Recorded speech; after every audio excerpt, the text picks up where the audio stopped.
ਦੇ ਆਨੰਦ ਕਰ, ਨੰਦਨ ਹਰ ਗੋਵਿੰਦ। ਬਸਨ ਵਿਭੂਖਨ ਮੋਲ ਬਉ, ਪਹਿਰਾਵਤ ਸੁਖ ਕੰਦ। ਵਾਹਿਗੁਰੂ ਜੀ ਕਾ ਖਾਲਸਾ, ਵਾਹਿਗੁਰੂ ਜੀ ਕੀ ਫਤਿਹ। ਜੁਗੋ ਜੁਗ ਅਟਲ ਗੁਰ ਸ਼ਬਦਾ ਅਵਤਾਰ, ਦੀਨ ਦੁਨੀਆ ਦੇ ਮਾਲਕ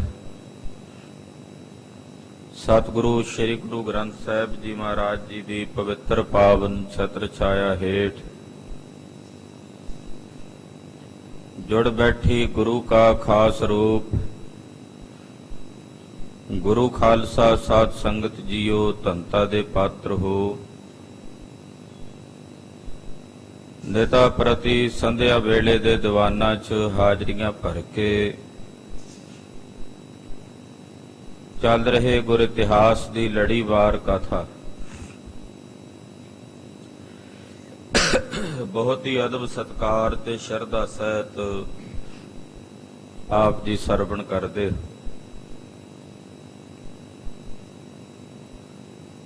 ਧੰਨ ਗੁਰੂ ਹਰਗੋਬਿੰਦ ਸਾਹਿਬ 6ਵੇਂ ਪਾਤਸ਼ਾਹ ਜੀ ਮਹਾਰਾਜ ਜੀ ਦੀ ਸਗਾਈ ਦੀਆਂ ਤਿਆਰੀਆਂ ਹੋ ਰਹੀਆਂ। ਚੰਦੂ ਦੇ ਭੇਜੇ ਹੋਏ ਲਾਗੀ ਸ੍ਰੀ ਅੰਮ੍ਰਿਤਸਰ ਸਾਹਿਬ ਪਹੁੰਚੇ ਨੇ। ਮਾਤਾ ਗੰਗਾ ਜੀ ਔਰ ਨਗਰ ਦੀਆਂ ਬਹੁਤ ਸਾਰੀਆਂ ਇਸਤਰੀਆਂ ਰਲ ਕੇ ਉਮਾ ਕਰ ਰਹੀਆਂ। ਭਾਂਤ ਭਾਂਤ ਦੀਆਂ ਮਠਿਆਈਆਂ, ਪਕਵਾਨ ਤੇ ਲੱਡੂ ਤਿਆਰ ਕੀਤੇ ਜਾ ਰਹੇ ਨੇ। ਰਾਤ ਬੜੇ ਉਤਸਵ ਨਾਲ ਬਤੀਤ ਕੀਤੀ ਹੈ। ਅੰਮ੍ਰਿਤ ਵੇਲੇ ਦੇ ਸਮੇਂ ਗੁਰੂ ਦਰਬਾਰ ਵਿੱਚ ਕੀਰਤਨ ਹੋਇਆ ਆਸਾ ਜੀ ਦੀ ਵਾਰ ਦਾ। ਦਿਨ ਚੜ੍ਹਦਿਆਂ ਦੀਵਾਨ ਸਜਿਆ। ਸਮਾਂ ਮੁਕਰਰ ਕੀਤਾ ਗਿਆ ਸਗਾਈ ਦਾ ਤਿਲਕ ਲਾਉਣ ਵਾਸਤੇ। ਬੇਅੰਤ ਸੰਗਤਾਂ, ਬੇਅੰਤ ਸਿੱਖ ਇਹ ਵੇਖਣ ਵਾਸਤੇ ਗੁਰੂ ਸਾਹਿਬ ਜੀ ਦੇ ਦਰਬਾਰ ਵਿੱਚ ਇਕੱਤਰ ਹੋਈਆਂ। ਇੰਨੀ ਸੰਗਤ ਕੇ ਪੈਰ ਰੱਖਣ ਨੂੰ ਥਾਂ ਨਹੀਂ। ਸਭ ਦੇ ਮਨ 'ਚ ਇੱਕੋ ਇੱਛਾ ਹੈ ਕਿ ਸ੍ਰੀ ਗੁਰੂ ਹਰਗੋਬਿੰਦ ਸਾਹਿਬ ਜੀ ਦੇ ਮਸਤਕ ਤੇ ਜਿਸ ਵੇਲੇ ਸਗਾਈ ਦਾ ਤਿਲਕ ਲੱਗੇ ਅਸੀਂ ਵੇਖੀਏ। ਉਧਰੋਂ ਲਾਗੀ ਵੀ ਆਪ ਪਹੁੰਚੇ ਸ਼ਗਨ ਦਾ ਸਾਰਾ ਸਮਾਨ ਲੈ ਕੇ। ਗੁਰੂ ਸਾਹਿਬ ਨੂੰ ਬੇਨਤੀ ਕਰਨ ਲੱਗੇ, ਜੀ ਹੁਣ ਤੁਸੀਂ ਸ੍ਰੀ ਗੁਰੂ ਹਰਗੋਬਿੰਦ ਸਾਹਿਬ ਜੀ ਮਹਾਰਾਜ ਜੀ ਨੂੰ ਬੁਲਾਓ। ਸਤਿਗੁਰੂ ਜੀ ਆ ਜਾਣ। ਚੰਦਨ ਦੀ ਚੌਂਕੀ ਵਿਚਕਾਰ ਢਾਹ ਦਿੱਤੀ ਹੈ। ਘਰ ਸੁਨੇਹਾ ਭੇਜਿਆ। ਉਧਰ ਮਾਤਾ ਗੰਗਾ ਜੀ ਖੁਦ ਆਪਣੇ ਹੱਥੀਂ ਆਪਣੇ ਲਾਲ ਸ੍ਰੀ ਗੁਰੂ ਹਰਗੋਬਿੰਦ ਸਾਹਿਬ ਨੂੰ ਸ਼ਿੰਗਾਰ ਰਹੇ ਨੇ।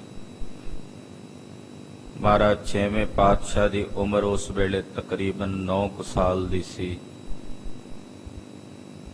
ਆਓ ਉਤਸਵ ਦਾ ਉਹ ਸਾਰਾ ਪ੍ਰਸੰਗ ਮਨ ਬਿਰਤੀਆਂ ਇਕਾਗਰ ਕਰਕੇ ਸਰਵਣ ਕਰੀਏ।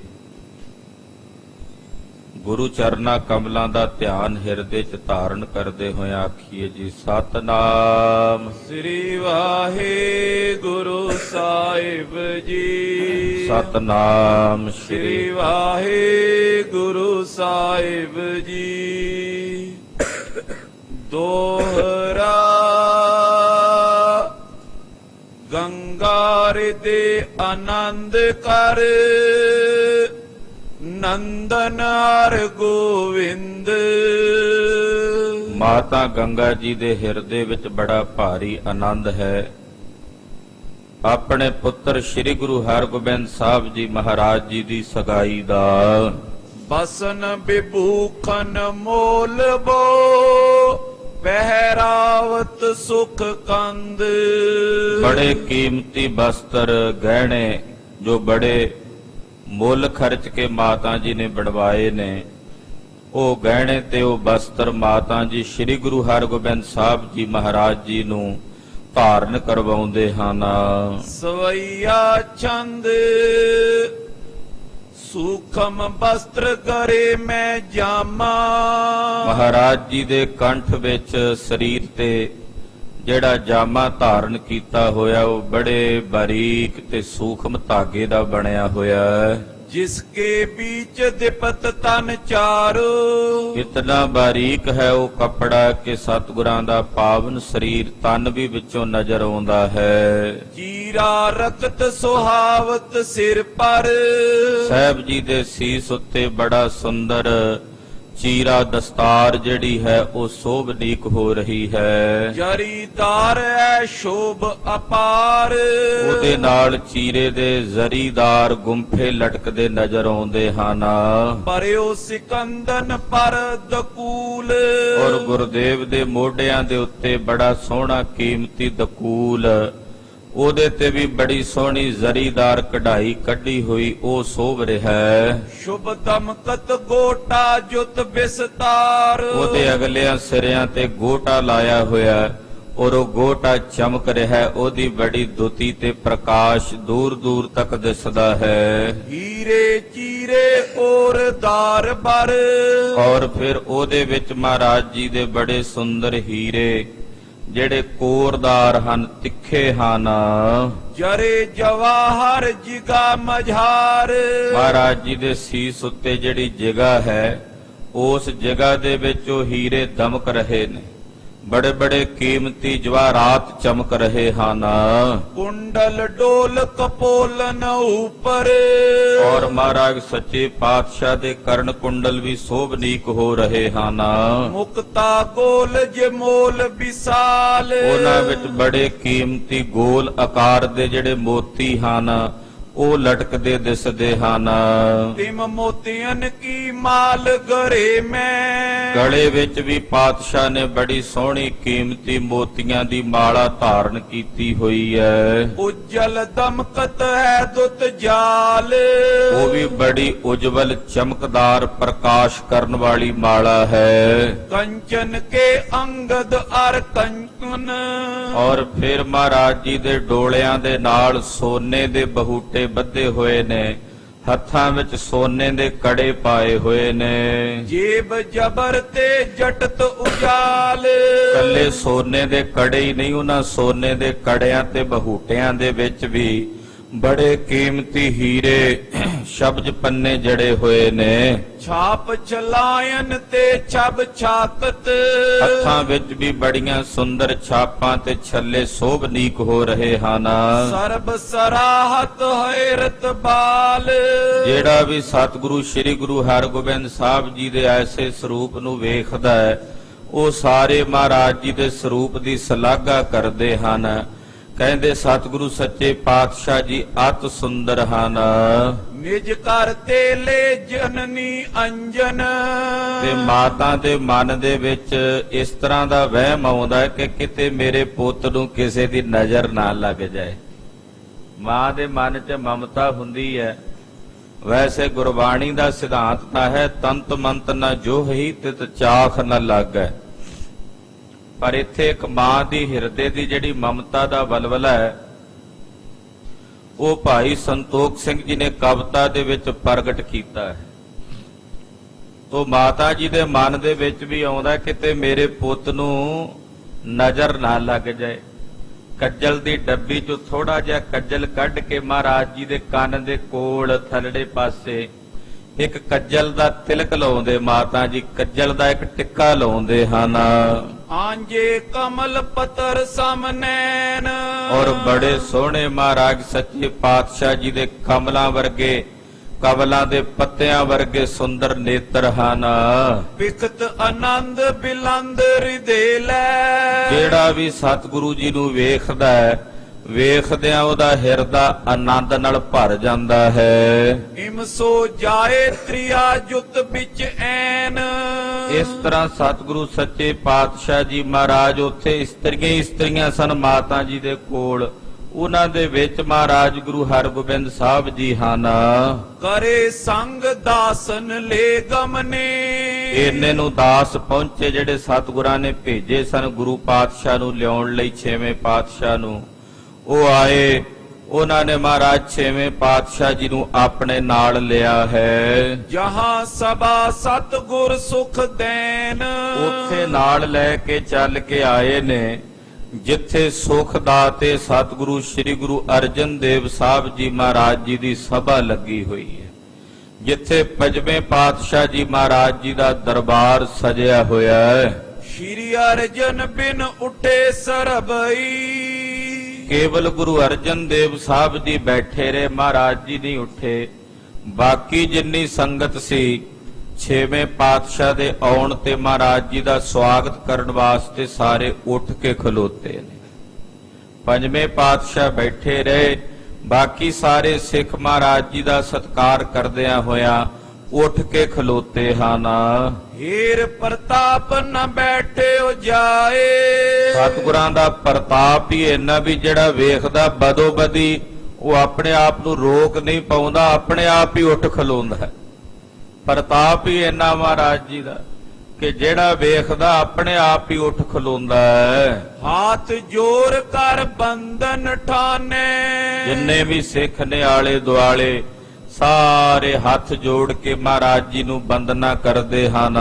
ਜੋਂ ਦਿਸ਼ ਤੇ ਦੇਖਤ ਹਰ ਖਾਏ, ਸਤਿਗੁਰਾਂ ਦੇ ਚਾਰੇ ਪਾਸੇ ਸਿੱਖਾਂ ਦਾ ਇਕੱਠ ਹੈ, ਸੰਗਤ ਦਾ ਇਕੱਠ ਹੈ, ਸਭ ਦੀ ਨਿਗਾਹ ਗੁਰੂ ਹਰਗੋਬਿੰਦ ਸਾਹਿਬ ਜੀ ਮਹਾਰਾਜ ਜੀ ਤੇ ਟਿਕੀ ਹੋਈ ਹੈ। ਪਿਤ ਕੋ ਨਮੋ ਕੀਨ ਭੇਟ ਠਾਂਡੇ, ਗੁਰੂ ਹਰਗੋਬਿੰਦ ਸਾਹਿਬ ਜੀ ਦੇ ਆਣ ਕੇ ਆਪਣੇ ਪਿਤਾ ਗੁਰੂ ਸ੍ਰੀ ਗੁਰੂ ਅਰਜਨ ਦੇਵ ਸਾਹਿਬ ਜੀ ਦੇ ਚਰਨਾਂ ਤੇ ਬੜੇ ਪਿਆਰ ਨਾਲ ਨਮਸਕਾਰ ਕੀਤੀ, ਮਹਾਰਾਜ ਜੀ ਦੇ ਚਰਨਾਂ ਵਿੱਚ ਮੱਥਾ ਟੇਕਿਆ। ਤਿਜ ਬਰਨੇ ਕਹਿ ਲਏ ਬਿਠਾਏ, ਔਰ ਉਹ ਜਿਹੜਾ ਬ੍ਰਾਹਮਣ ਸੀ ਲਾਗੀ ਲਾਗ ਲੈ ਕੇ ਆਇਆ ਹੋਇਆ, ਸ਼ਗਨ ਲੈ ਕੇ ਆਇਆ ਹੋਇਆ, ਉਹਨੇ ਸਤਿਗੁਰੂ ਸੱਚੇ ਪਾਤਸ਼ਾਹ ਜੀ ਮਹਾਰਾਜ ਜੀ ਨੂੰ ਸਤਿਕਾਰ ਕਰਦਿਆਂ ਬਿਠਾਇਆ। ਜੋ ਕੀ ਪਰ ਸ਼ੋਭਤ ਇਮ ਲਖੀਅਤ, ਚੰਦਨ ਦੀ ਚੌਂਕੀ ਡਾਈ ਹੋਈ ਸੀ ਮਹਾਰਾਜ ਜੀ ਦੇ ਬੈਠਣ ਲਈ, ਉਸ ਚੌਂਕੀ ਤੇ ਮਹਾਰਾਜ ਜੀ ਨੂੰ ਬਿਠਾਇਆ ਤੇ ਬਿਠਾ ਕੇ ਇਸ ਤਰ੍ਹਾਂ ਸਤਿਗੁਰੂ ਜੀ ਉਹਦੇ ਤੇ ਸੋਭਦੇ ਹਨ। ਸੁਰ ਸਮੁਦਾਏ ਸਹਿਤ ਸੁਰ ਰਾਏ, ਕਹਿੰਦੇ ਜਿਵੇਂ ਦੇਵਤਿਆਂ ਦੀ ਸਭਾ ਵਿੱਚ ਦੇਵਤਿਆਂ ਦਾ ਰਾਜਾ ਨਹੀਂ ਸੋਭਦਾ, ਏਦਾਂ ਛੇਵੇਂ ਪਾਤਸ਼ਾਹ ਸਿੱਖਾਂ ਵਿੱਚ ਸ਼ੋਭਨੀਕ ਹੋ ਰਹੇ ਨੇ। ਰੂਪ ਬਿਲੋਕਤ ਦੇਤ ਆਸ਼ਿਖਾ, ਮਹਾਰਾਜ ਜੀ ਦਾ ਸੋਹਣਾ ਰੂਪ ਵੇਖਦੇ ਨੇ ਸਾਰੇ, ਸਭ ਦੇ ਮੁਖੋਂ ਇਹੀ ਬਚਨ ਨਿਕਲਦਾ ਹੈ, ਸਤਿਗੁਰੂ ਜੀ ਜੁਗਾਂ ਤਾਈਂ ਜੀਵੋ, ਜੁਗਾਂ ਤਾਈਂ ਜੀਵੋ, ਸਦਾ ਸੁਖੀ ਥੀਵੋ। ਏਦਾਂ ਸਾਰਿਆਂ ਦੇ ਮੁਖ ਤੋਂ ਇਹੀ ਮਾਨੋ ਅਸੀਸਾਂ ਨਿਕਲਦੀਆਂ ਹਨ। ਜੁਗ ਜੁਗ ਜੀਵੋ ਗੁਰੂ ਕੋ ਨੰਦ, ਔਰ ਉਹ ਜਿਹੜੇ ਬ੍ਰਾਹਮਣ ਬੈਠੇ ਨੇ ਉਹ ਵੀ ਕਹਿੰਦੇ ਜੁਗ ਜੁਗ ਜੀਵਨ ਗੁਰੂ ਅਰਜਨ ਦੇਵ ਸਾਹਿਬ ਦੇ ਸਪੁੱਤਰ, ਜੁਗ ਜੁਗ ਜੀਵਨ ਗੁਰੂ ਕੇ ਨੰਦ, ਭਾਵ ਗੁਰੂ ਹਰਗੋਬਿੰਦ ਸਾਹਿਬ ਜੀ। ਇਹ ਉਤਸਵ ਹਮ ਹੇਰਨ ਕਰੈ, ਔਰ ਸਿੱਖਾਂ ਦੇ ਮਨਾਂ 'ਚ ਬੜਾ ਚਾਓ, ਕਹਿੰਦੇ ਇਹ ਉਤਸਵ ਸਾਨੂੰ ਵੇਖਣ ਵਾਸਤੇ ਮਿਲ ਰਿਹਾ ਹੈ। ਬਹੁਰ ਵਿਆਹ ਕੋ ਹੋਏ ਬਿਲੰਦ, ਕਹਿੰਦੇ ਆ ਉਤਸਵ ਵੀ ਅਸੀਂ ਵੇਖ ਰਹੇ ਹਾਂ, ਫਿਰ ਛੇਵੇਂ ਪਾਤਸ਼ਾਹ ਜੀ ਮਹਾਰਾਜ ਜੀ ਦੇ ਵਿਆਹ ਦਾ ਉਤਸਵ ਵੀ ਵੇਖਾਂਗੇ। ਛੇਵੇਂ ਪਾਤਸ਼ਾਹ ਜੀ ਮਹਾਰਾਜ ਜੀ ਦੀ ਜਿਹੜੀ ਸ਼ਾਦੀ ਹੋਣੀ, ਵਿਵਾਹ ਹੋਣਾ, ਉਹ ਉਤਸਵ ਵੀ ਅਸੀਂ ਆਪਣੇ ਨੇਤਰਾਂ ਨਾਲ ਵੇਖਾਂਗੇ, ਕੈਸਾ ਆਨੰਦ ਵਰਤੇਗਾ। ਸ਼ਾਹ ਦੀਵਾਨ ਤਨੀ ਹੋਏ ਅਤਸ਼ੈ, ਕਿਉਂਕਿ ਬਾਦਸ਼ਾਹ ਦਾ ਦੀਵਾਨ ਹੈ, ਚੰਦੂ ਜੀ ਦੀ ਲੜਕੀ ਦਾ ਨਾਤਾ ਗੁਰੂ ਪਾਤਸ਼ਾਹ ਨਾਲ ਅੱਜ ਜੁੜਨਾ ਹੈ। ਤੇ ਸੁਣਿਆ ਚੰਦੂ ਬੜਾ ਧਨੀ ਹੈ, ਉਹਨੇ ਸ਼ਾਦੀ ਵੀ ਬੜੀ ਧੂਮਧਾਮ ਨਾਲ ਕਰਨੀ ਹੋਵੇਗੀ ਆਪਣੀ ਇੱਜ਼ਤ ਵਾਸਤੇ, ਤੇ ਬੜਾ ਵੱਡਾ ਸਮਾਗਮ ਹੋਵੇਗਾ। ਇਤ ਸਤਿਗੁਰ ਕੋ ਘਰ ਧਨਵੰਦ, ਇਧਰ ਗੁਰੂ ਘਰ ਦੇ ਵਿੱਚ ਵੀ ਕਿਹੜਾ ਕਿਸੇ ਚੀਜ਼ ਦੀ ਕਮੀ ਹੈ, ਜਿਉ ਬਾਦਸ਼ਾਹ ਦਾ ਦੀਵਾਨ ਸ਼ਾਹ ਹੈ, ਤੇ ਇਧਰ ਸਤਿਗੁਰੂ ਜੀ ਵੀ ਰੰਕਾਂ ਤੇ ਦ੍ਰਿਸ਼ਟੀ ਕਰਕੇ ਉਹਨਾਂ ਨੂੰ ਸ਼ਾਹ ਬਣਾਉਣ ਵਾਲੇ ਨੇ। ਇਹ ਸ਼ਾਹਾਂ ਦੇ ਸ਼ਾਹ ਨੇ, ਇੱਥੇ ਵੀ ਕਿਹੜਾ ਕਿਸੇ ਚੀਜ਼ ਦੀ ਕਮੀ ਹੈ। ਮੰਗਲ ਹੋਏ ਬ੍ਰਿੰਦ ਨਰ ਸੁਖ ਲਹਿ, ਅਨੇਕਾਂ ਪ੍ਰਕਾਰ ਦੇ ਮੰਗਲ ਹੋਣਗੇ, ਖੁਸ਼ੀਆਂ ਹੋਣਗੀਆਂ, ਸਾਰੇ ਲੋਕ ਵੇਖਣਗੇ, ਸਾਰਿਆਂ ਦੇ ਹਿਰਦਿਆਂ 'ਚ ਆਨੰਦ ਦੀ ਲਹਿਰ ਦੌੜੇਗੀ। ਭਇਓ ਮੇਲ ਸਮ ਕੋ ਅਬ ਤੁੰਦ। ਕਹਿੰਦੇ ਇਸ ਪ੍ਰਕਾਰ ਦਾ ਬੜਾ ਵੱਡਾ ਭਾਰੀ ਮੇਲ ਹੋਇਆ ਹੈ। ਕਹਿੰਦੇ ਬੜੀ ਵੱਡੀ ਇੱਥੇ ਇਸ ਵੇਲੇ ਕਹਿੰਦੇ ਸਗਾਈ ਤੇ ਇੰਨੀ ਸੰਗਤ ਹੈ, ਜਦੋਂ ਵਿਆਹ ਹੋਵੇਗਾ ਉਦੋਂ ਕਿੰਨੀਆਂ ਰੌਣਕਾਂ ਹੋਣਗੀਆਂ, ਉਹਨੂੰ ਉਦੋਂ ਕਿੰਨੀਆਂ ਖੁਸ਼ੀਆਂ ਹੋਣਗੀਆਂ। ਸਤਿਗੁਰ ਮੁਖ ਦਿਸ਼ ਨੈਣ ਲਗਾਏ। ਜਿੰਨੀ ਸੰਗਤ ਬੈਠੀ ਸੀ ਸਭ ਦੀ ਨਿਗਾਹ ਮਹਾਰਾਜ ਗੁਰੂ ਹਰਗੋਬਿੰਦ ਸਾਹਿਬ ਜੀ ਤੇ ਟਿਕੀ ਹੋਈ ਹੈ। ਸਭ ਇੱਕ ਟਕੀ ਲਾ ਕੇ ਬਿਨਾਂ ਅੱਖ ਝਮਕਿਆਂ, ਬਿਨਾਂ ਅੱਖ ਫਰਕਿਆਂ ਮਹਾਰਾਜ ਛੇਵੇਂ ਪਾਤਸ਼ਾਹ ਦੇ ਦੀਦਾਰ ਕਰ ਰਹੇ ਹਨ। ਦਰਸ਼ਨ ਕਰਤ ਹਰਕ ਉਰ ਠਾਨ। ਮਹਾਰਾਜ ਜੀ ਦੇ ਦਰਸ਼ਨ ਕਰਦੇ ਨੇ, ਹਿਰਦੇ 'ਚ ਬੜੀ ਵੱਡੀ ਭਾਰੀ ਖੁਸ਼ੀ, ਆਪਣੇ ਹਿਰਦੇ ਦਾ ਆਨੰਦ ਜ਼ਾਹਰ ਕਰਦੇ ਹਨ। ਕੋ ਬੈਠੇ ਕੋ ਖਰੇ ਤਹਾਂ। ਕਈ ਬੈਠੇ ਨੇ, ਕਈ ਖਲੋਤੇ ਹਨ। ਮਿਲ ਨਰ ਪੇ ਅਨਗਨ ਥੋਰੇ ਉਥਾਨ। ਔਰ ਬਹੁਤ ਸਾਰੀਆਂ ਸੰਗਤਾਂ ਮਿਲੀਆਂ ਹੋਈਆਂ, ਜਗ੍ਹਾ ਥੋੜੀ ਹੈ, ਸੰਗਤ ਬਹੁਤ ਜ਼ਿਆਦਾ ਹੈ। ਇਤਨੇ ਮੈਂ ਦਿੱਲੀ ਤੇ ਸੰਗਤ। ਇਧਰ ਮਹਾਰਾਜ ਜੀ ਬੈਠ ਗਏ ਚੰਦਨ ਦੀ ਚੌਂਕੀ ਤੇ, ਪੂਰੀ ਤਿਆਰੀ ਹੋ ਗਈ, ਬਸ ਹੁਣ ਸਗਾਈ ਦਾ ਤਿਲਕ ਲਾਉਣਾ ਹੀ ਸੀ। ਤੇ ਖਾਲਸਾ ਜੀ ਐਨ ਉਸੇ ਸਮੇਂ ਉਸੇ ਵਕਤ ਦਿੱਲੀ ਦੀ ਸੰਗਤ ਦਾ ਭੇਜਿਆ ਹੋਇਆ ਦੂਤ ਉੱਥੇ ਆ ਪਹੁੰਚਿਆ। ਉਸੇ ਵੇਲੇ ਇਧਰ ਪੂਰੀ ਤਿਆਰੀ ਹੋ ਚੁੱਕੀ ਹੈ, ਐਨ ਉਸੇ ਵੇਲੇ ਉਸੇ ਵਕਤ ਦਿੱਲੀ ਦੀ ਸੰਗਤ ਦਾ ਭੇਜਿਆ ਹੋਇਆ ਦੂਤ ਚਿੱਠੀ ਲੈ ਕੇ ਦਿੱਲੀ ਦੀ ਸੰਗਤ ਦੀ ਉੱਥੇ ਪਹੁੰਚਿਆ। ਪਠਿਓ ਦੂਤ ਆਇਓ ਬਹੁ ਚਾਲ। ਉਹ ਵੀ ਬੜੀ ਕਾਹਲੀ ਨਾਲ ਸਾਉ ਸਾਹ ਹੋਇਆ, ਬੜੀ ਤੇਜ਼ੀ ਨਾਲ ਪਹੁੰਚਿਆ ਹੈ। ਸ਼੍ਰੀ ਅਰਜਨ ਕੇ ਨਿਕਟ ਪਹੁੰਚਿਓ। ਉਹ ਬਿਨਾਂ ਰੁਕਿਆ ਸਿੱਧਾ ਗੁਰੂ ਅਰਜਨ ਦੇਵ ਸਾਹਿਬ ਜੀ ਦੇ ਕੋਲ ਗਿਆ। ਹੱਥ ਜੋੜ ਕਰ ਨਮਰੀ ਪਾਲ। ਹੱਥ ਜੋੜ ਕੇ ਮਹਾਰਾਜ ਜੀ ਦੇ ਚਰਨਾਂ ਵਿੱਚ ਉਹਨੇ ਆਪਣਾ ਸਿਰ ਝੁਕਾਇਆ। ਮਹਾਰਾਜ ਅਰਦਾਸ ਏਕ ਹੈ। ਬੇਨਤੀ ਕੀਤੀ। ਇਸ ਦੂਤ ਨੇ ਆਖਿਆ, ਗਰੀਬ ਨਵਾਜ ਸੱਚੇ ਪਾਤਸ਼ਾਹ ਆਪ ਜੀ ਦੇ ਚਰਨਾਂ ਵਿੱਚ ਇੱਕ ਅਰਦਾਸ ਹੈ। ਮੈਂ ਲਿਆਇਓ ਅਬ ਲਿਓ ਸੰਭਾਲ। ਉਹ ਅਰਦਾਸ ਦਿੱਲੀ ਦੀ ਸੰਗਤ ਦੀ ਹੈ, ਉਹ ਮੈਂ ਲੈ ਕੇ ਆਇਆ ਹਾਂ। ਤੁਸੀਂ ਉਹ ਅਰਦਾਸ ਆਪ ਜੀ ਕਿਰਪਾ ਕਰਕੇ ਸੰਭਾਲ ਲਵੋ, ਵੇਖ ਲਵੋ। ਹੋਏ ਇਕੰਤ ਬਿਰਤੰਤ ਲਖੀਜੈ। ਪਰ ਇੱਥੇ ਸਾਰੀ ਸੰਗਤ ਵਿੱਚ, ਸਾਰੇ ਇਕੱਠ ਵਿੱਚ ਇਹ ਗੱਲ ਕਰਨ ਵਾਲੀ, ਵਿਚਾਰਨ ਵਾਲੀ ਨਹੀਂ।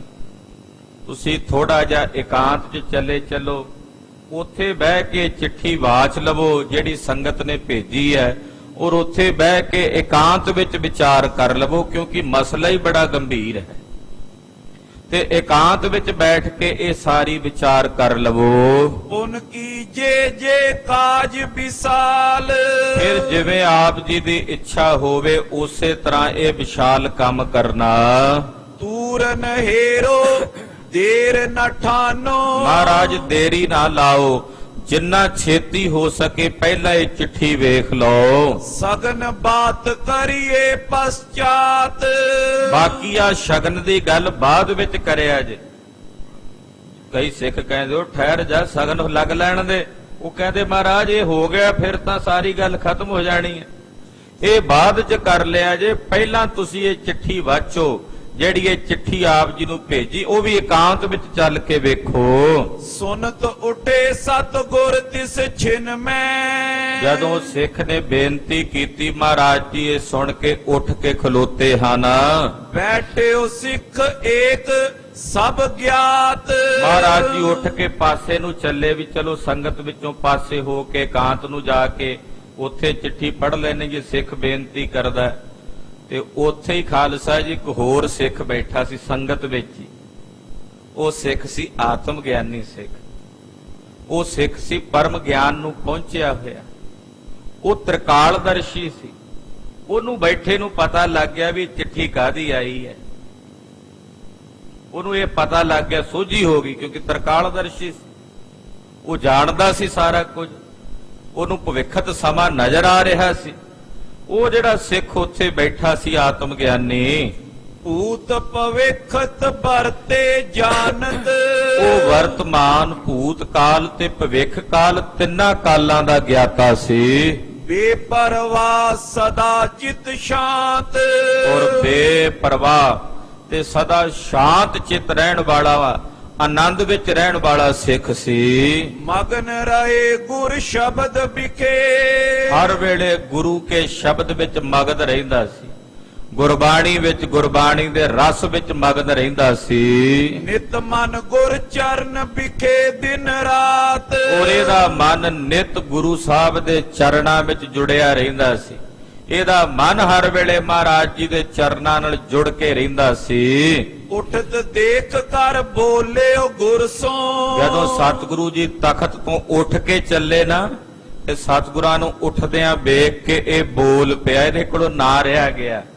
ਇਹ ਬੋਲ ਪਿਆ, ਉੱਚੀ ਆਵਾਜ਼ 'ਚ ਬੋਲਿਆ, ਕਹਿਣ ਲੱਗਾ, ਛਪੀ ਨਾ ਰਹੇ ਪ੍ਰਭੂ ਇਹ ਬਾਤ। ਕਹਿਣ ਲੱਗਾ, ਸਤਿਗੁਰੂ ਜੀ ਕਿਉਂ ਉੱਠ ਕੇ ਇਕਾਂਤ 'ਚ ਚੱਲੇ ਹੋ? ਇਹ ਕਿਹੜਾ ਗੱਲ ਛੁਪੀ ਰਹਿਣੀ ਹੈ? ਇਹ ਗੱਲ ਲੁਕੀ ਤਾਂ ਰਹਿਣੀ ਨਹੀਂ ਮਹਾਰਾਜ। ਉੱਠ ਕੇ ਜਾਣ ਦਾ ਫਾਇਦਾ ਤਾਂ ਹੋਵੇ ਵੀ ਜੇ ਇਹ ਗੱਲ ਲੁਕੀ ਰਹਿਣੀ ਹੋਵੇ, ਛੁਪੀ ਰਹਿਣੀ ਹੋਵੇ। ਮਹਾਰਾਜ ਇਹ ਜਿਹੜੀ ਗੱਲ ਹੈ, ਜੋ ਇਹ ਚਿੱਠੀ ਵਿੱਚ ਲਿਖੀ ਹੋਈ ਆਈ ਹੈ, ਇਹ ਹੁਣ ਛੁਪੀ ਨਹੀਂ ਰਹਿਣੀ, ਇਹ ਲੁਕੀ ਨਹੀਂ ਰਹਿਣੀ। ਸ਼ਰਦਾਹੀਨ ਹੰਕਾਰ ਪਾਤ ਕੀ। ਸ਼ਰਧਾ ਤੋਂ ਹੀਣਾ ਹੰਕਾਰੀ ਮਹਾਪਾਪੀ। ਇਸ ਕੀ ਸੁਤਾ ਨ ਲਿਓ ਹਿਤ ਤਾਤ। ਉਹ ਹੈ ਚੰਦੂ। ਮਹਾਰਾਜ ਇਹਦੇ ਵਿੱਚ ਇਹੀ ਲਿਖਿਆ ਵੀ ਉਹਦੀ ਲੜਕੀ ਦਾ ਰਿਸ਼ਤਾ ਆਪਣੇ ਪੁੱਤਰ ਲਈ ਨਾ ਲਵੋ। ਮਹਾਰਾਜ ਮੈਂ ਦੱਸ ਦਿੰਦਾ ਵੀ ਚਿੱਠੀ 'ਚ ਕੀ ਲਿਖਿਆ, ਤੇ ਇਕਾਂਤ ਵਿੱਚ ਜਾ ਕੇ ਤੇ ਪੜਨ ਦੀ ਲੋੜ ਹੀ ਨਹੀਂ। ਇਹ ਤਾਂ ਗੱਲ ਹੁਣ ਜ਼ਾਹਰ ਹੋਣੀ ਹੈ, ਸਾਰਿਆਂ ਵਿੱਚ ਪ੍ਰਗਟ ਹੋਣੀ ਹੈ। ਮਹਾਰਾਜ ਉੱਠ ਕੇ ਜਾਣ ਦੀ ਜ਼ਰੂਰਤ ਹੀ ਨਹੀਂ। ਟੱਕਰ ਹਤੇ ਚੁਬਾਰੇ ਸੋਨਿਤ। ਉਹ ਜਿਹੜਾ ਚੁਬਾਰਾ ਬਣਦਾ ਆਪਣੇ ਆਪ ਨੂੰ, ਹੁਣ ਚੁਬਾਰੇ ਨਾਲ ਹੀ ਟੱਕਰਾਂ ਮਾਰੇਗਾ। ਮੋਰੀ ਮੈਂ ਮਰ ਹੈ ਪਛਤਾਤ। ਔਰ ਚੁਬਾਰੇ ਨਾਲ ਟੱਕਰਾਂ ਮਾਰਦਾ ਹੋਇਆ, ਜਿਹਨੂੰ ਮੋਰੀ ਕਹਿੰਦਾ ਨਾ, ਉਸੇ ਮੋਰੀ ਵਿੱਚ ਪਛਤਾਵਾ ਕਰਦਾ ਹੋਇਆ ਮਰੇਗਾ। ਜਿਸੇ ਛਪਾਇਓ ਚਾਹਤ ਹੋ ਅਬ। ਮਹਾਰਾਜ ਜਿਹੜੀ ਗੱਲ ਨੂੰ ਹੁਣ ਤੁਸੀਂ ਛੁਪਾਣਾ ਚਾਹੁੰਦੇ ਹੋ, ਲੁਕਾਣਾ ਚਾਹੁੰਦੇ ਹੋ, ਸੋ ਬਿਦ ਤੇ ਸਭ ਮੈਂ ਭਲੀ ਭਾਂਤ। ਉਹ ਤਾਂ ਸਾਰਿਆਂ ਵਿੱਚ ਭਲੀ ਪ੍ਰਕਾਰ ਨਾਲ ਬਿਦਤ ਹੋ ਜਾਣੀ ਹੈ, ਪ੍ਰਗਟ ਹੋ ਜਾਣੀ ਹੈ। ਕੂਕਰ ਕੂਕਤ ਕੀ ਸਮ ਪਾਪੀ। ਮਹਾਰਾਜ ਜਿਹੜੇ ਪਾਪੀ ਪਾਤਕੀ ਲੋਕ ਹੁੰਦੇ, ਕੂਕਰਾਂ ਦੇ ਸਮਾਨ ਭੌਂਕਦੇ ਹਨ। ਗਜ ਰਾਜਨ ਗੁਰ ਕਮੀ ਨਾ ਹੋਏ। ਪਰ ਹਾਥੀ ਕੁੱਤਿਆਂ ਦੇ ਭੌਂਕਦੇ ਆਪਣੀ ਚਾਲ ਨਹੀਂ ਛੱਡਦੇ, ਮਸਤ ਚਾਲ ਉਸੇ ਤਰ੍ਹਾਂ ਹੀ ਚੱਲਦੇ ਹਨ। ਸਾਕਤ ਸੰਗ ਨ ਬਨੈ ਤੁਮ ਸੋ। ਮਹਾਰਾਜ ਉਸ ਸਾਕਤ ਦੁਰਜਨ ਦਾ ਸੰਗ ਆਪ ਜੀ ਨਾਲ ਨਹੀਂ ਬਣ ਸਕਦਾ। ਹਿਮ ਵਿਚਾਰ ਕਰ ਤਿਆਗਿਓ ਸੋਏ। ਮਹਾਰਾਜ ਇਸ ਤਰ੍ਹਾਂ ਦੀ ਵਿਚਾਰ ਕਰਕੇ ਉਸ ਸਾਕਤ ਨੂੰ ਤਿਆਗਣਾ ਹੀ ਬਣਦਾ ਹੈ। ਸੁਨਤ ਲੋਕ ਰਿਸ ਕਰ ਤਿਸ ਹਟਕਤ। ਜਿਹੜੇ ਆਲੇ ਦੁਆਲੇ ਹੋਰ ਲੋਕ ਬੈਠੇ, ਸਿੱਖ ਬੈਠੇ, ਉਹ ਗੁੱਸੇ ਵਿੱਚ ਆ ਗਏ। ਕਹਿੰਦੋ ਕੀ ਬੋਲੀ ਜਾਣਾ, ਜੋ ਆਉਂਦਾ ਮੂੰਹ 'ਚ ਬੋਲੀ ਜਾਣਾ ਤੂੰ। ਏਦਾਂ ਖੁਸ਼ੀ ਦਾ ਮਾਹੌਲ ਹੈ, ਤੂੰ ਆ ਕਿੱਦਾਂ ਦੀਆਂ ਗੱਲਾਂ ਕਰਦਾ। ਉਹਨਾਂ ਨੂੰ ਨਹੀਂ ਸੀ ਪਤਾ, ਜਿਹੜੇ ਹੋਰ ਸਿੱਖ ਬੈਠੇ ਸੀ, ਉਹ ਇਹਨੂੰ ਝਿੜਕਣ ਲੱਗ ਪਏ, ਇਹਨੂੰ ਔਖਾ ਭਾਰਾ ਬੋਲਣ ਲੱਗ ਪਏ। ਉਹ ਤੂੰ ਖੁਸ਼ੀ ਦੇ ਮਾਹੌਲ 'ਚ ਕੀ ਬੋਲੀ ਜਾਣਾ, ਮੂੰਹ ਸੰਭਾਲ ਕੇ ਗੱਲ ਕਰ, ਕੀ ਕਹੀ ਜਾਣਾ। ਤੂਸ਼ਨ ਰਹੋ ਕਹੋ ਨਾ ਬਚ ਕੋਏ। ਚੁੱਪ ਰਹਿ, ਕੋਈ ਬੋਲ ਨਾ ਬੋਲੀ ਆਪਣੇ ਮੂੰਹ ਤੋਂ। ਅਤ ਸ਼ਾਦੀ ਮੈਂ ਬਿਕਸਮ ਕਹਿ ਬੋ। ਇਹੋ ਜਿਹਾ ਸ਼ਾਦੀ ਦਾ, ਖੁਸ਼ੀ ਦਾ ਮਾਹੌਲ, ਤੇ ਉਹਦੇ ਵਿੱਚ ਜ਼ਹਿਰ ਵਾਲੇ ਬੋਲ ਬੋਲਦਾ ਪਿਆ ਤੂੰ। ਇਹੋ ਜਿਹੇ ਖੁਸ਼ੀ ਦੇ ਮਾਹੌਲ 'ਚ ਜ਼ਹਿਰ ਨਾਲ ਭਿੱਜੇ ਹੋਏ ਬੋਲ ਬੋਲ ਰਿਹਾ। ਉਚਿਤ ਨ ਤੋਏ ਲਿਓ ਅਵਲੋਏ। ਇਹੋ ਜਿਹੇ ਬੋਲ ਬੋਲਣੇ ਤੇਰੇ ਲਈ ਯੋਗ ਨਹੀਂ, ਉਚਿਤ ਨਹੀਂ। ਇਹ ਗੱਲਾਂ ਕਰਦੀਆਂ ਤੇਰੇ ਲਈ ਉਚਿਤ ਨਹੀਂ। ਅੰਤਰ ਜਾਮੀ ਸ਼੍ਰੀ ਅਰਜਨ ਤਬ। ਧੰਨ ਗੁਰੂ ਅਰਜਨ ਦੇਵ ਸਾਹਿਬ ਸੱਚੇ ਪਾਤਸ਼ਾਹ ਅੰਤਰਯਾਮੀ ਜਾਣਦੇ ਸਤਿਗੁਰੂ ਜੀ ਵੀ ਸੰਸਾਰੀ ਵਿਦ। ਮਹਾਰਾਜ ਸੱਚੇ ਪਾਤਸ਼ਾਹ ਦਾ ਮਾਨਵੀ ਲੀਲਾ ਰਚ ਰਹੇ ਹਨ। ਊਚੋ ਕਰਿਓ ਹੱਥ ਅਰਬਿੰਦ। ਮਹਾਰਾਜ ਜੀ ਨੇ ਹੱਥ ਉੱਚਾ ਕੀਤਾ। ਉਹ ਜਿਹੜਾ ਸਿੱਖ ਬੋਲਦਾ ਸੀ ਨਾ ਉੱਚੀ ਉੱਚੀ, ਉਹਦੇ ਵੱਲ ਹੱਥ ਉੱਚਾ ਕਰਕੇ ਇਸ਼ਾਰਾ ਕੀਤਾ। ਧੀਰਜ ਤਰੋ ਕਰੇ ਹਮ ਐਸੇ। ਮਹਾਰਾਜ ਜੀ ਕਹਿੰਦੇ ਧੀਰਜ ਰੱਖ ਕੇ ਬੈਠੋ ਗੁਰੂ ਕੇ ਲਾਲ ਜੀ। ਜਿਵੇਂ ਤੁਸੀਂ ਕਹਿੰਦੇ ਹੋ ਇਸੇ ਤਰ੍ਹਾਂ ਹੀ ਕਰਾਂਗੇ, ਇਸੇ ਤਰ੍ਹਾਂ ਹੀ ਹੋਵੇਗਾ ਜਿਵੇਂ ਤੁਸੀਂ ਕਹਿ ਰਹੇ ਹੋ। ਸ਼ਾਂਤੀ ਹੋ ਕਰਕੇ ਆਨੰਦ ਦੇ ਨਾਲ ਬੈਠੋ, ਬਹਿ ਕੇ ਪ੍ਰਮਾਤਮਾ ਦੇ ਗੁਣ ਗਾਓ। ਬੈਠੇ ਗਾਵੋ ਗੁਣ ਗੋਬਿੰਦ, ਇੱਥੇ ਬੈਠੇ ਗੋਬਿੰਦ ਦੇ ਪਰਮੇਸ਼ਰ ਦੇ ਗੁਣਾਂ ਨੂੰ ਗਾਇਨ ਕਰੋ। ਹੋਏ ਇਕਾਂਤ ਬਿਰਤੰਤ ਪੜਿਓ ਸਭ। ਮਹਾਰਾਜ ਜੀ ਉੱਠ ਕੇ ਅੰਦਰ ਇਕਾਂਤ ਚ ਗਏ। ਇਕਾਂਤ ਵਿੱਚ ਬਹਿ ਕੇ ਮਹਾਰਾਜ ਜੀ ਦੇ ਕੁਝ ਨਿਕਟਵਰਤੀ ਸਿੱਖ ਵੀ ਸਤਿਗੁਰਾਂ ਦੇ ਨਾਲ, ਬਾਬਾ ਬੁੱਢਾ ਸਾਹਿਬ ਜੀ ਵਰਗੇ, ਉਹ ਵੀ ਬੈਠ ਗਏ ਤੇ ਸਤਿਗੁਰੂ ਜੀ ਨੇ ਉਹ ਚਿੱਠੀ ਪੜ੍ਹੀ ਹੈ। ਲਖੀ ਖੁਟਾਈ ਕੀਨ ਜੋ ਮੰਦ, ਔਰ ਚਿੱਠੀ ਪੜ੍ਹ ਕੇ ਮਹਾਰਾਜ ਜੀ ਨੇ ਜਾਣਿਆ ਕਿ ਚੰਦੂ ਨੇ ਖੁਟਾਈ ਕੀਤੀ ਹੈ। ਚੰਦੂ ਨੇ ਮਾੜੀ ਭੈੜੀ ਸੋਚ ਆਪਣੀ ਪ੍ਰਗਟ ਕੀਤੀ, ਜ਼ਾਹਰ ਕੀਤੀ ਹੈ। ਸਭ ਸੰਗਤ ਕੋ ਇਹੀ ਮਨੋਰਥ, ਨਾਲੇ ਸੰਗਤ ਦਾ ਵੀ ਇਹੀ ਮਨੋਰਥ, ਦਿੱਲੀ ਦੇ ਸਿੱਖਾਂ ਦੀ ਵੀ ਇਹੀ ਇੱਛਾ ਹੈ ਨੈਣਾ ਤਾਲੀ ਜੇ ਜਗ ਬੰਦ, ਕਿ ਇਹਦੀ ਲੜਕੀ ਦਾ ਨਾਤਾ ਨਹੀਂ ਲੈਣਾ ਹੈ। ਜਗਤ ਦੇ ਪੂਜਨੀਕ ਸਤਿਗੁਰੂ ਜੀ ਪਟ ਅਰਦਾਸ ਸਭਾ ਮੈਂ ਆਏ, ਸੰਗਤ ਦੀ ਇਹ ਸਾਰੀ ਅਰਦਾਸ ਪੜ੍ਹ ਕੇ ਧੰਨ ਗੁਰੂ ਅਰਜਨ ਦੇਵ ਸਾਹਿਬ ਜੀ ਮੁੜ ਕੇ ਫੇਰ ਸੰਗਤ ਵਿੱਚ ਜਿੱਥੇ ਸਿੱਖ ਬੈਠੇ ਸਨ ਉੱਥੇ ਆ ਗਏ। ਹੀਰ ਉਠੇ ਮਾਨਵ ਸਮੁਦਾਏ, ਸਭ ਪਾਸੇ ਇੱਕਦਮ ਹਲਚਲ ਜੀ ਮਚ ਗਈ। ਕੀ ਹੋ ਰਿਹਾ ਸਮਝ ਨਹੀਂ ਆ ਰਹੀ। ਰੱਬ ਖੁਸ਼ੀ ਵਰਤਾਵੇ, ਸੁਖ ਵਰਤਾਏ, ਇਹ ਹੋ ਕੀ ਰਿਹਾ ਹੈ? ਕਹਿੰਦੇ ਇਸ ਤਰ੍ਹਾਂ ਹਲਚਲ ਜੀ ਮਚੀ ਹੋਈ। ਸਤਿਗੁਰੂ ਜੀ ਆ ਗਏ। ਸਿੱਖ ਵੇਖ ਕੇ ਬੜੇ ਸਤਿਕਾਰ ਨਾਲ ਉੱਠੇ ਹਨ। ਨਿਜ ਗਾਦੀ ਪਰ ਬੈਠ ਬਿਰਾਜੇ, ਮਹਾਰਾਜ ਜੀ ਆਪਣੀ ਗੱਦੀ ਦੇ ਉੱਤੇ ਆਣ ਕੇ ਬਿਰਾਜਮਾਨ ਹੋਏ ਨੇ। ਜਗਤ ਗੁਰੂ ਸਿੱਖਨ ਸਮੁਦਾਏ, ਜਗਤ ਗੁਰੂ ਆਪਣੇ ਸਾਰੇ ਸਿੱਖਾਂ ਸਮੇਤ ਬੈਠੇ ਹਨ। ਮਹਾਦੇਵ ਆਦਿਕ ਸੋ ਪੂਜਿਓ, ਬਾਬਾ ਮਹਾਦੇਵ ਜੀ ਤੇ ਹੋਰ ਜਿਹੜੇ ਸਿੱਖ ਸਨ ਉਹ ਪੁੱਛਣ ਲੱਗੇ। ਖੱਤਰੀ ਦੁਸ਼ਟ ਹੰਕਾਰ ਬਦਾਏ, ਮਹਾਰਾਜ ਜੀ ਬੋਲੇ, ਕਹਿਣ ਲੱਗੇ ਬਾਬਾ ਮਹਾਦੇਵ ਜੀ, ਬਾਬਾ ਬੁੱਢਾ ਸਾਹਿਬ ਜੀ, ਅਸੀਂ ਜਿਹਦੇ ਨਾਲ ਰਿਸ਼ਤਾ ਜੋੜਨ ਦੀ ਤਿਆਰੀ ਕਰ ਰਹੇ ਹਾਂ ਉਹ ਖੱਤਰੀ ਬੜਾ ਮਾੜੀ ਮੱਤ ਵਾਲਾ ਹੈ। ਚੰਦੂ ਉਹ ਬੜੀ ਭੈੜੀ ਤੇ ਖੋਟੀ ਮੱਤ ਵਾਲਾ ਹੈ। ਬੋਲ ਵਿਗਾਰ ਵਿਸਾਲ ਪਇਓ ਬਹੁ, ਉਹ ਤਾਂ ਬੋਲ ਵਿਗਾੜ ਹੈ। ਉਹਨੇ ਤਾਂ ਬੜੇ ਬੜੇ ਭੱਦੇ ਸ਼ਬਦ ਗੁਰੂ ਨਾਨਕ ਦੇ ਘਰ ਦੇ ਸੰਬੰਧ ਵਿੱਚ ਬੋਲੇ ਹਨ। ਨਾ ਕਹਿਣ ਯੋਗ ਬੋਲ ਉਹਨੇ ਆਪਣੇ ਮੂੰਹ ਤੋਂ ਬੋਲੇ ਹਨ। ਮੈਂ ਨਾ ਤੋਲੇ ਨੋ ਬਨ ਆਏ, ਉਹਦਾ ਨਾਤਾ ਲੈਣਾ ਨਹੀਂ ਬਣਾਉਂਦਾ, ਉਹਦੀ ਲੜਕੀ ਦਾ ਰਿਸ਼ਤਾ ਲੈਣਾ ਨਹੀਂ ਬਣਾਉਂਦਾ, ਕਿਉਂਕਿ ਉਹਨੇ ਜਿਹੜੀ ਰਿਸ਼ਤੇਦਾਰੀ ਦੀ ਤੰਦ ਪਾਉਣੀ ਸੀ ਉਹਦੇ ਵਿੱਚ ਪਹਿਲਾਂ ਹੀ ਗੰਢ ਪਾ ਦਿੱਤੀ ਹੈ। ਤੇ ਲੰਮੇ ਸਮੇਂ ਤੱਕ ਇਹ ਰਿਸ਼ਤੇਦਾਰੀ ਕਿਵੇਂ ਨਿਭੇਗੀ? ਇਹਦੇ ਚ ਇੱਕ ਬੜਾ ਸਮਾਜਿਕ ਤੌਰ ਤੇ ਵੀ ਪ੍ਰੇਰਣਾ ਮਿਲਦੀ ਹੈ ਕਿ ਜਦੋਂ ਇਦਾਂ ਦੀਆਂ ਕੋਈ ਸੰਬੰਧ ਪੁਣੇ ਰਿਸ਼ਤੇਦਾਰੀਆਂ ਜੁੜਦੀਆਂ ਨੇ, ਜੇ ਪਹਿਲਾਂ ਹੀ ਮਾੜੀ ਮੋਟੀ ਖਟਾਸ ਪੈਦਾ ਹੋ ਜਾਏ, ਉਹ ਖਟਾਸ ਜਿਹੜੀ ਹੈ ਫਿਰ ਉਹ ਲੰਮੇ ਸਮੇਂ ਤੱਕ ਨਹੀਂ ਖਤਮ ਹੁੰਦੀ। ਸ਼ੁਰੂਆਤ ਵਿੱਚ ਜੇ ਖਟਾਸ ਪੈ ਜਾਏ ਤੇ ਫਿਰ ਉਹ ਗੱਲਾਂ ਰੜਕਦੀਆਂ ਰਹਿੰਦੀਆਂ ਨੇ। ਜਦੋਂ ਵੀ ਕਿਤੇ ਮਾੜੀ ਜੀ ਗੱਲ ਹੁੰਦੀ ਹੈ ਉਸੇ ਵਕਤ ਉਹ ਜਿਹੜੀ ਪੁਰਾਣੀ ਖਟਾਸ ਹੈ ਅੱਗੇ ਆ ਜਾਂਦੀ ਹੈ। ਪਰਿਵਾਰਾਂ ਦੇ ਵਿੱਚ ਅਕਸਰ ਐਸਾ ਹੁੰਦਾ। ਮਹਾਰਾਜ ਜੀ ਚਾਹੁੰਦੇ ਸਨ ਕਿ ਐਸਾ ਨਹੀਂ ਹੋਣਾ। ਜੇ ਖਟਾਸ ਪਹਿਲਾਂ ਹੀ ਬਣ ਗਈ, ਉਹਨੇ ਪਹਿਲਾਂ ਹੀ ਇਦਾਂ ਦੇ ਬੋਲ ਬੋਲਣੇ ਸ਼ੁਰੂ ਕਰ ਦਿੱਤੇ, ਗੁਰੂ ਘਰ ਦੀ ਮਹਿਮਾ ਤੋਂ ਪਹਿਲਾਂ ਹੀ ਅਣਜਾਣ ਹੈ। ਇਹੋ ਜਿਹੇ ਬੰਦੇ ਨੂੰ ਕਾਂ ਨੂੰ ਕਪੂਰ ਦੇ ਦਿਓ, ਉਹਦੇ ਵਾਸਤੇ ਤਾਂ ਕਪੂਰ ਕਿਸੇ ਕੰਮ ਦਾ ਨਹੀਂ। ਹਾਲਾਂਕਿ ਕਪੂਰ ਬੜਾ ਕੀਮਤੀ ਹੁੰਦਾ, ਪਰ ਕਾਂ ਨੂੰ ਉਹਦੀ ਕਦਰ ਨਹੀਂ ਹੁੰਦੀ। ਇਸ ਕਰਕੇ ਮਹਾਰਾਜ ਜੀ ਕਹਿੰਦੇ ਉਹ ਬੜਾ ਮਾੜੀ ਮੱਤ ਵਾਲਾ ਹੈ, ਉਹਨੇ ਤਾਂ ਪਹਿਲਾਂ ਹੀ ਬੋਲ ਵਿਗਾੜ ਕਰ ਦਿੱਤਾ ਹੈ। ਮਹਾਦੇਵ ਬ੍ਰਿਧ ਸਾਲੋ ਆਦਿਕ, ਬਾਬਾ ਮਹਾਦੇਵ ਜੀ, ਬਾਬਾ ਬੁੱਢਾ ਸਾਹਿਬ ਜੀ, ਭਾਈ ਸਾਲੋ ਜੀ, ਇਹ ਸਿੱਖ ਮਹਾਰਾਜ ਜੀ ਕੋਲ ਬੈਠੇ ਨੇ। ਸਬਨ ਸਲਾਹ ਦਈ ਤਿਸ ਪਾਏ, ਜਦੋਂ ਗੁਰਦੇਵ ਨੇ ਗੱਲ ਕਹੀ ਉਹਨਾਂ ਨੇ ਵੀ ਅੱਗੋਂ ਇਹੀ ਸਲਾਹ ਦਿੱਤੀ। ਰਾਵਰ ਜਾਨਤ ਮੂਡ ਗੁਮਾਨੀ, ਕਹਿਣ ਲੱਗੇ ਮਹਾਰਾਜ ਜੀ ਜੇ ਪਤਾ ਲੱਗ ਗਿਆ ਕਿ ਚੰਦੂ ਮੂਰਖ ਹੈ, ਗੁਮਾਨੀ ਤੇ ਹੰਕਾਰੀ ਹੈ, ਤੈ ਸੰਬੰਧ ਨੀਕੋ ਨ ਸੁਹਾਏ। ਤੇ ਮਹਾਰਾਜ ਫਿਰ ਉਹਦੀ ਲੜਕੀ ਦਾ ਸੰਬੰਧ ਪ੍ਰਵਾਨ ਕਰਨਾ ਚੰਗਾ ਨਹੀਂ, ਫਿਰ ਯੋਗ ਨਹੀਂ ਹੈ ਜੇ ਉਹ ਗੁਰੂ ਸਾਹਿਬ ਦੇ ਘਰ ਬਾਰੇ ਏਦਾਂ ਦੇ ਬੋਲ ਬੋਲਦਾ ਹੈ। ਗ੍ਰਹਿ ਅਭਿਖੇਕਤ ਬੋਲਿਓ ਪਾਂਦਾ। ਉੱਥੇ ਜਿਹੜਾ ਪਾਂਦਾ ਬੈਠਾ ਸੀ ਉਹ ਉਸ ਵੇਲੇ ਬੋਲਿਆ, ਸੁੰਦਰ ਸਮੋ ਨ ਏ ਬਿਤ ਜਾਏ। ਉਹ ਆਪਣੇ ਵੱਲੋਂ ਕੋਲੋਂ ਬੋਲਣ ਲੱਗ ਪਿਆ। ਉਹ ਕਹਿੰਦਾ ਜੀ ਇਹ ਟਾਈਮ ਬੜਾ ਵਧੀਆ, ਦੇਰੀ ਕਿਉਂ ਕਰਦੇ ਹੋ, ਛੇਤੀ ਕਰੋ, ਸ਼ਗਨ ਦਾ ਮਰਿਆਦਾ ਪੂਰੀ ਕਰੀਏ, ਸ਼ਗਨ ਕਰੀਏ ਪੂਰਾ।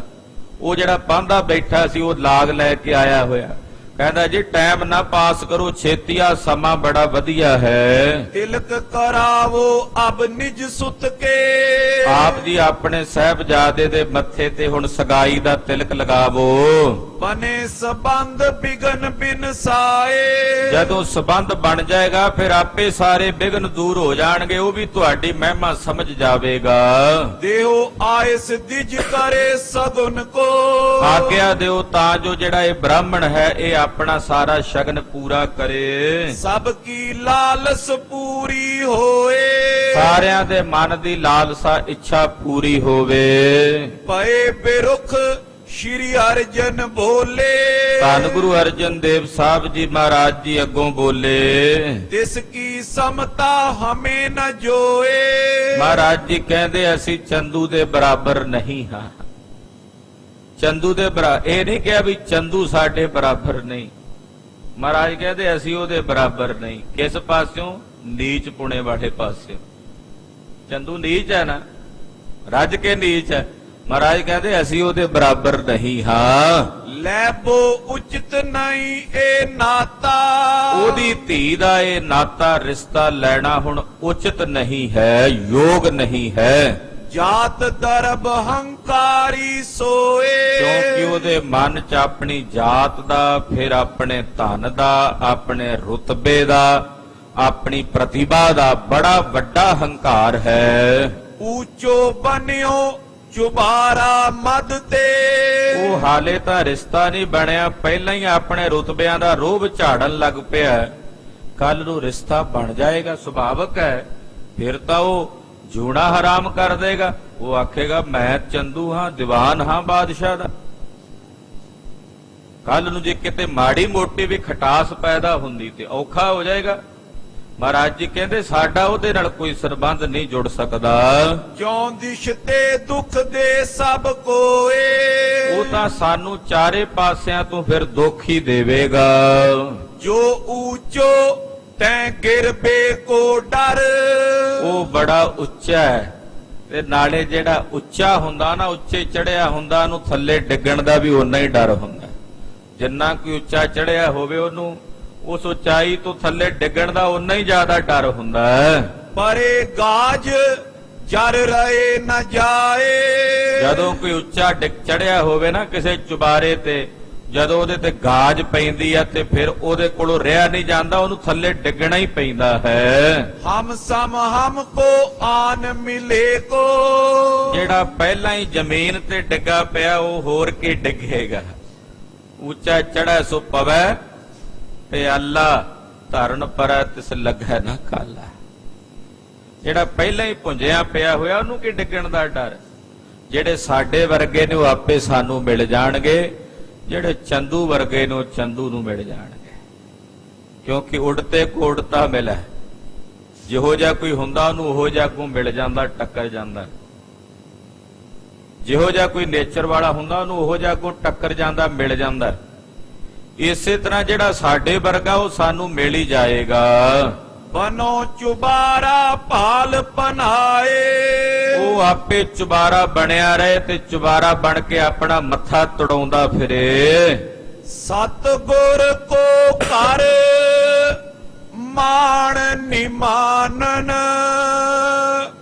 ਮਾਨੀ ਜਬ ਕਬ ਲਈ ਸਜਾਏ। ਗੁਰੂ ਨਾਨਕ ਦਾ ਘਰ ਨਿਮਾਣਿਆਂ ਨੂੰ ਮਾਣ ਦੇਣ ਵਾਲਾ ਤੇ ਜਿਹੜਾ ਕੋਈ ਇੱਥੇ ਮਾਨੀ ਆਉਂਦਾ ਉਸ ਮਾਨੀ ਤੇ ਹੰਕਾਰੀ ਨੂੰ ਇੱਥੋਂ ਸਜ਼ਾਵਾਂ ਮਿਲਦੀਆਂ ਨੇ। ਨਿਮਾਣਿਆਂ ਨੂੰ ਮਾਣ ਮਿਲਦਾ ਪਰ ਕੋਈ ਮਾਨੀ ਬਣ ਕੇ ਆਵੇ ਉਹਨੂੰ ਸਜ਼ਾ ਮਿਲਦੀ ਹੈ। ਨਮਰ ਹੋਏ ਨਮਰਨ ਸੋ ਮਿਲੈ। ਨਿਮਰ ਹੋ ਕੇ ਨੀਵਿਆਂ ਨੂੰ ਹੀ ਮਿਲਦਾ ਹੈ। ਦੋ ਦਿਸ਼ ਰਸ ਰਹਿ ਪ੍ਰਮੁੱਧ ਉਪਾਏ। ਫਿਰ ਦੋਹਾਂ ਪਾਸੇ ਰਸ ਬਣਿਆ ਰਹਿੰਦਾ। ਜਿਹੋ ਜੇ ਆਪ ਆ ਉਹੋ ਜਿਹਾ ਅੱਗੋਂ ਕੋਈ ਟੱਕਰ ਜੇ ਫਿਰ ਰਸ ਬਣਿਆ ਰਹਿੰਦਾ, ਪ੍ਰੇਮ ਬਣਿਆ ਰਹਿੰਦਾ। ਇੱਕ ਪਾਸੇ ਕੋਈ ਨਿਮਰਤਾ ਵਾਲਾ ਹੋਵੇ, ਦੂਜੇ ਪਾਸੇ ਹੈਂਕੜ ਤੇ ਹੰਕਾਰ ਨਾਲ ਆਫਰਿਆ, ਗੱਲ ਨਹੀਂ ਬਣਦੀ ਦੋਹਾਂ ਦੀ, ਮੇਲ ਨਹੀਂ ਬਣ ਸਕਦਾ। ਹੰਕਾਰੀ ਨੂੰ ਟੱਕਰੇ ਨਾ, ਫਿਰ ਦੋਵੇਂ ਉਹਨਾਂ ਦਾ ਵੀ ਸੁਰਤਾ ਬਿਰਤਾ ਰਲ ਜਾਂਦਾ। ਪਰ ਇੱਕ ਪਾਸੇ ਨਿਮਰਤਾ ਵਾਲਾ ਹੋਵੇ, ਦੂਜੇ ਪਾਸੇ ਹੰਕਾਰ ਦੇ ਵਿੱਚ ਹੈਂਕੜ ਦੇ ਵਿੱਚ ਆਫਰਿਆ ਹੋਇਆ, ਕਿਵੇਂ ਮੇਲ ਹੋ ਸਕਦਾ ਹੈ? ਸਤਿਗੁਰ ਗਿਰਾ ਜਵਾਲ ਸੀ ਨਿਕਸੀ। ਮਹਾਰਾਜ ਸੱਚੇ ਪਾਤਸ਼ਾਹ ਜੀ ਦੇ ਬਚਨ ਮੁਖ ਚੋਂ ਨਿਕਲੇ। ਸਫਲ ਸਤੇਜ ਪ੍ਰਕਾਸ਼ ਵਿਸਾਲ। ਐਸੇ ਬੋਲ ਜਿਹੜੇ ਬੜੇ ਤੇਜ ਵਾਲੇ, ਬੜੇ ਪ੍ਰਕਾਸ਼ ਵਾਲੇ ਹਨ। ਨਰ ਨਾਰਨ ਕੋ ਹਰਖ ਸੁਕਾਨਨ।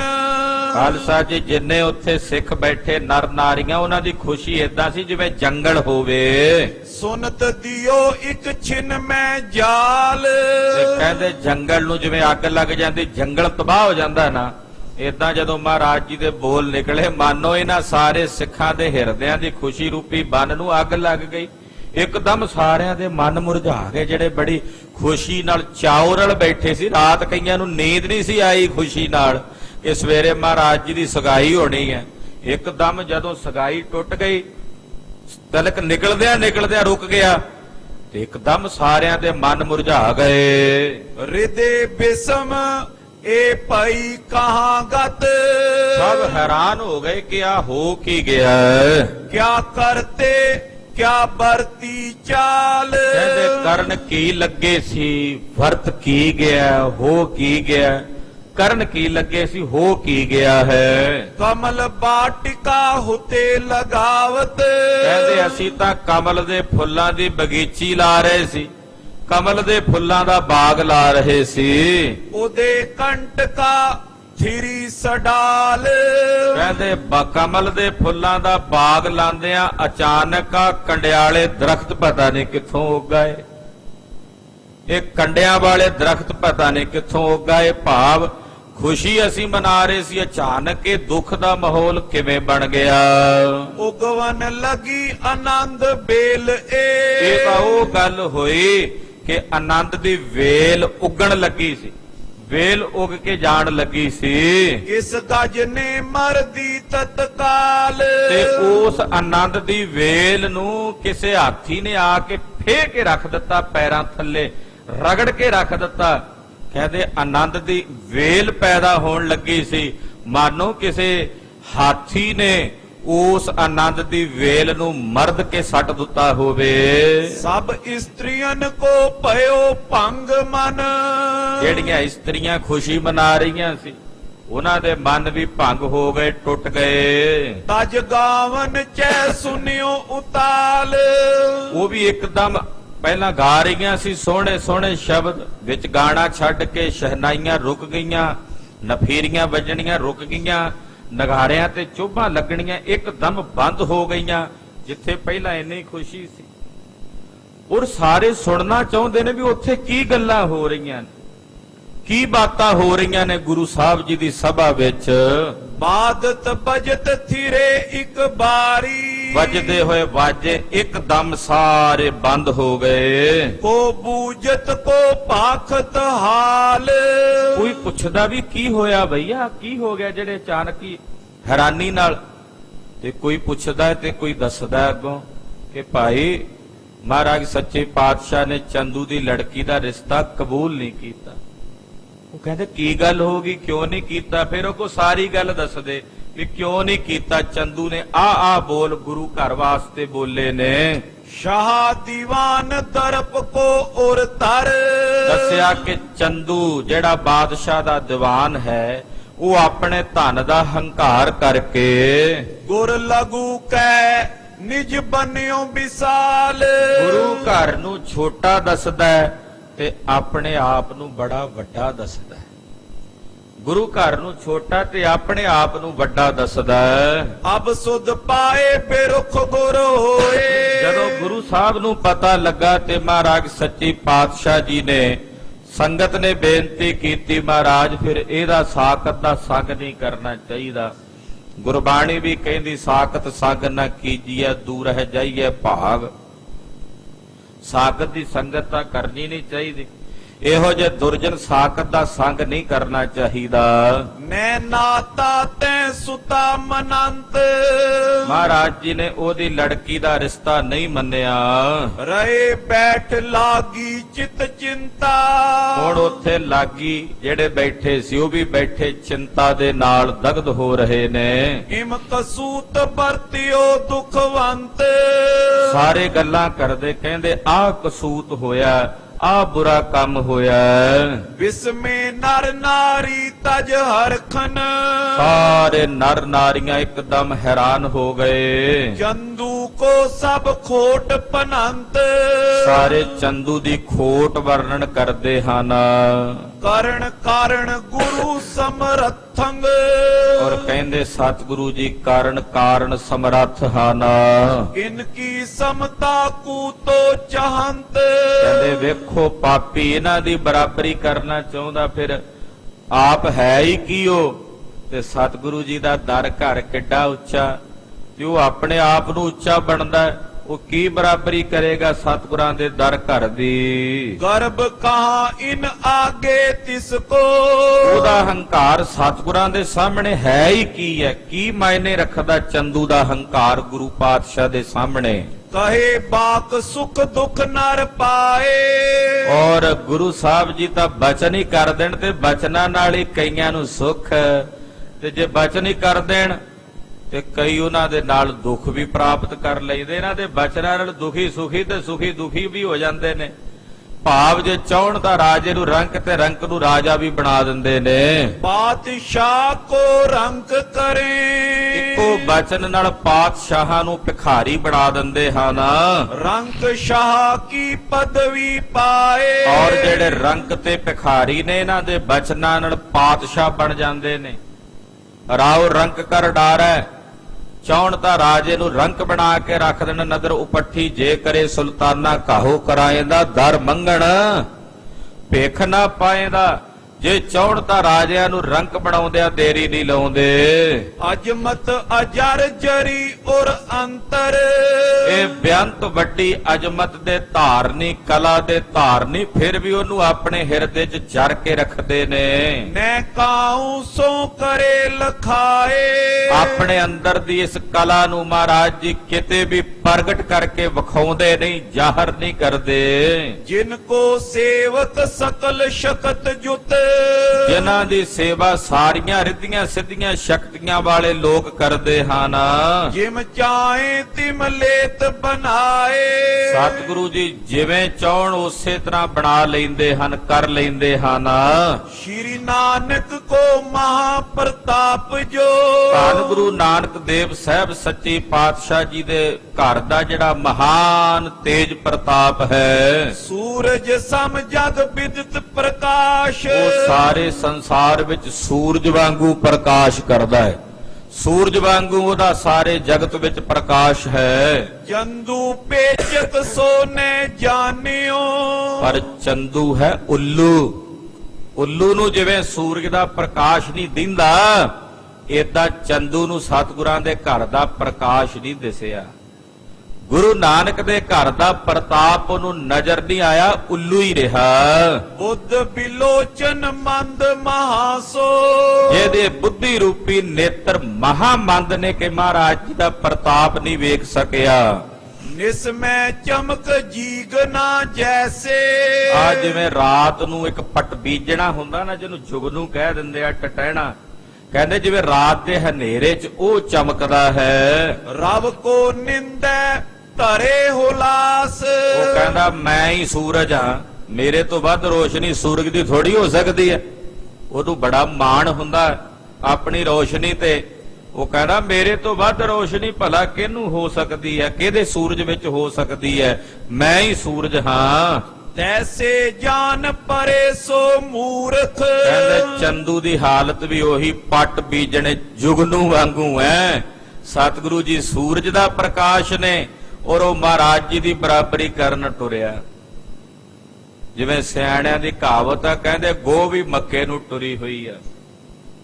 ਕਹਿੰਦੇ ਸਤਿਗੁਰੂ ਸੱਚੇ ਪਾਤਸ਼ਾਹ ਜੀ ਦੀ ਬਰਾਬਰੀ ਕਰਨਾ ਚਾਹੁੰਦਾ ਹੈ। ਚਾਹਿਸ ਆਪਨੋ ਕਰਿਓ ਵਿਨਾਸ਼, ਪਾਪੀ ਆਪਣਾ ਵਿਨਾਸ਼ ਕਰਨਾ ਚਾਹੁੰਦਾ ਹੈ। ਇਮ ਚਰਚਾ ਲੋਕਨ ਮੈਂ ਬਿਥਰੀ, ਕਹਿੰਦੇ ਇਸੇ ਤਰ੍ਹਾਂ ਦੀ ਚਰਚਾ ਸਾਰੇ ਲੋਕਾਂ ਦੇ ਵਿੱਚ ਵਿਚਰ ਗਈ। ਦਿਜ ਲਾਗੀ ਨੇ ਕਯੋ ਸੁਨਾਏ, ਹੁਣ ਉਹ ਜਿਹੜਾ ਲਾਗੀ ਬੈਠਾ ਸੀ ਬ੍ਰਾਹਮਣ, ਉਹ ਬੋਲਿਆ, ਸ਼੍ਰੀ ਗੁਰ ਤਜੋ ਕ੍ਰੋਧ ਤੁਮ ਸਿਆਨੇ। ਕਹਿਣ ਲੱਗਾ, ਗੁਰੂ ਜੀ ਛੱਡੋ, ਜਿਹੜੀਆਂ ਗੱਲਾਂ ਹੋ ਗਈਆਂ ਅਗਾਂਹ ਤੋਂ ਨਹੀਂ ਹੁੰਦੀਆਂ, ਮੈਂ ਜ਼ਿੰਮੇਵਾਰੀ ਲੈਣਾ।